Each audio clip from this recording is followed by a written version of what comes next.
Assalamualaikum warahmatullahi wabarakatuh. Bismillahirrahmanirrahim. Alhamdulillahirabbil alamin wassalatu wassalamu ala asyrofil mursalin sayyidina Maulana Muhammadin wa ala alihi wa sahbihi ajma'in. Amma ba'du. Yang kita hormati bersama guru kita bersama Kiai Haji Abdul Wahab Maimun, semua keluarga besar Mbah Maimun, Gus Yofur, Neng Nadia, semuanya kita hormati, dari Pertamina semuanya, wonten Mas Ari, wonten Mas Solikin, Mas Latif, semuanya saya hormati. Saya sebetulnya sudah 3 tahun yang lalu sering dimintai ngaji sama Pertamina, dan karena saya sudah daftar jadi resi, tengok-tengok di rumah itu sudah nggak mau ya. Alhamdulillah Pertamina punya cara yang agak nggak benar itu, memanfaatkan Gus Yofur ngundang saya. Semoga Allah memaafkan. Itu otak politiknya masih jalan.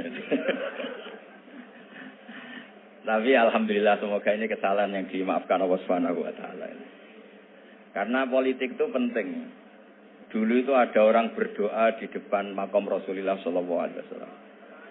Itu doanya itu agak ganggu, agak menteror. Ya Allah, jika saya jadi orang baik, maka yang senang ini kekasihmu, yaitu Rasulullah Sallallahu Alaihi Wasallam. Tapi kalau saya jadi orang jelek, itu yang senang musuhmu, yaitu setan. Monggo terserah, jenengan mau menyenangkan kekasih jenengan atau menyenangkan musuh jenengan, monggo. Itu kata Allah, ini agak repot. Intinya terus, ya sudah kamu jadi orang baik saja, biar kekasih saya senang. Jadi kadang-kadang hubungan dengan Allah juga harus pakai politik gitu. Jadi in kuntu sholihan surra habibuk. Kalau saya jadi orang soleh maka yang senang kekasihmu. Kalau saya jadi orang jelek yang senang itu musuh engkau. Terserah dengan sebagai Tuhan milih mana, menyenangkan kekasihmu atau menyenangkan musuhmu. Jadi kadang-kadang dalam dunia ngaji itu juga harus ada akal-akalan gitu. Saya berkali-kali jadi korban. Sebetulnya saya senang uzlah itu bukan karena bapak. Satu, iktifak dengan kiai yang sudah ada. Kedua, ya bapak saya itu namanya Kiai Nur Salim, itu punya bapak namanya Mbah Nur Sam. Sepuh-sepuh itu memang uzlah. Mungkin faktor gen. Jadi saya membatasi sekali. Tadi meneruskan ngajinya Gus Yofur, saya disuruh agak lama, tapi bukan lama, agak lama itu ya 15 menit. Sambil nunggu Gus Idror. Tadi beliau cerita Mbah Maimun itu menjadikan belajar itu torekoh. Torekoh itu ilmu, kata Mbah Mun, mengajar. Jadi beliau saking tawaduknya enggak pakai bahasa Arab. Memang teks hadisnya itu, Arabnya itu ad-dunya mal'unah. Mal'unun ma fiha illa dzikrawah wa ma walahu. Aw aliman aw muta'aliman. Jadi dunia ini semuanya terlaknati. Kecuali yang terkait ingat Allah, ingat belajar, ingat ilmu. Saya sering, karena saya ini termasuk peneliti, saya bikin analogi. Ada rumah itu lengkap. Ada kamar mandinya, ada kamar tidurnya, ada makanannya. Tentu yang masuk rumah itu terburuk itu adalah nggak ngerti yang punya rumah itu siapa. Nggak punya rumah itu siapa, kamu langsung makan, langsung tidur, langsung memanfaatkan isi rumah itu. Tanpa ingin tahu yang punya siapa. Betapa buruknya itu. Nah, kira-kira seperti itulah pengajaran kita di pesantren. Pertama yang harus kamu ngerti itu ma'rifatullah. Kamu tahu yang punya dunia ini siapa. Kok tahu-tahu kamu pakai minyaknya kamu bor Pak Ari. Terus dijual. Terus menghidupi sekian banyak orang. Itu milik siapa? Itu tidak milik direkturnya. Milik Allah Subhanahu wa ta'ala. Jadi memang ngerti itu nomor 1. Jadi ya sama. Kamu mau sowan sini itu harus matur Mbah Ubab sebagai putra Mbah Mun tertua. Matur Mbah Ghafur. Kalau ngundang saya ya harus lewat Gus Yofur. Jadi pokoknya harus ngerti dulu. Intinya itu harus ngerti dulu. Itu ada orang Gus biasa dimarahi istrinya tuh senengnya sama saya bukan main. Karena saya sering cerita ilmu itu penting. Yang bikin orang nggak kaget tuh ilmu. Kamu tahu kan istri kamu pantangannya itu kamu pulang nggak bawa uang, udah gitu punya cerita di luar kamu tuh nggak macem-macem. Ya Gus tahu. Setelah pulang betul-betul tidak bawa uang, ada kabar kamu macam-macam. Istri kamu marah, tidak marah. Setelah marah betul, Anda harus bangga. Karena itu sesuai teori ilmu Anda. Kan? Makanya setiap dimarahi istri itu, dia bilang, ternyata ilmu saya akurat. ilmu saya benar gitu. Jadi ilmu itu penting supaya kalau kita ngalami apa-apa itu tidak kaget. Di mana-mana atasan itu ya marahi bawahan. Bawahan itu takut sama atasan. Suatu saat kamu dimarahi Pak Ari, ya berarti sodako ilmu saya memang akurat. Karena tidak ada ilmu yang mengajarkan bawahan marah sama atasan. Ya sudah, anggap saja itu sesuai teori. Jadi enak lah, anut ilmu itu enak. Tadi kalau Gus Zofur cerita dulu di Madrasah Sarang sampai di Al-Azhar, itu takutnya Kiai itu kalau diancam santri itu goyong. Memang ketika saya ngaji sama mas saya Sarang termasuk sama Mbak Ubab itu masyhur itu. Kalau ada orang nggak naik kelas, itu Kiainya diancam saya naik atau kembali ke terminal. Itu Kiai biasanya takut. Itu cerita terkenal. Ternyata di Al-Azhar sama. Tadi ada anak Thailand nggak hafal 8 juz, bawa tiket gitu. Saya pulang ke Thailand tidak jadi orang, Pak dosen yang dosa. Lulus. Nah itu di cerita-cerita yang diceritakan Said Muhammad termasuk di Abu Abdul Farad juga gitu. Ada orang tuh dosanya banyak sekali, kesalahannya banyak sekali. Sampai diceritakan itu kesalahannya digelar itu tis'atan wa tis'ina sijillan. Kullu sijillin madul basor. Jadi dokumen kesalahannya itu 99 box kotak, per kotak itu sepanjang mata melihat. Sampai orang ini putus asa karena pasti masuk neraka. Tapi kata Allah, kamu tenang saja. Dan Allah itu sangat, ya kalau boleh dibahasakan itu sangat fair. Sampai Allah tanya, Adzolamat kakatabati, apa para penulisnya itu dolim sama kamu? Sehingga sentimen, kalau kamu jelek ditulis, kalau baik gak ditulis.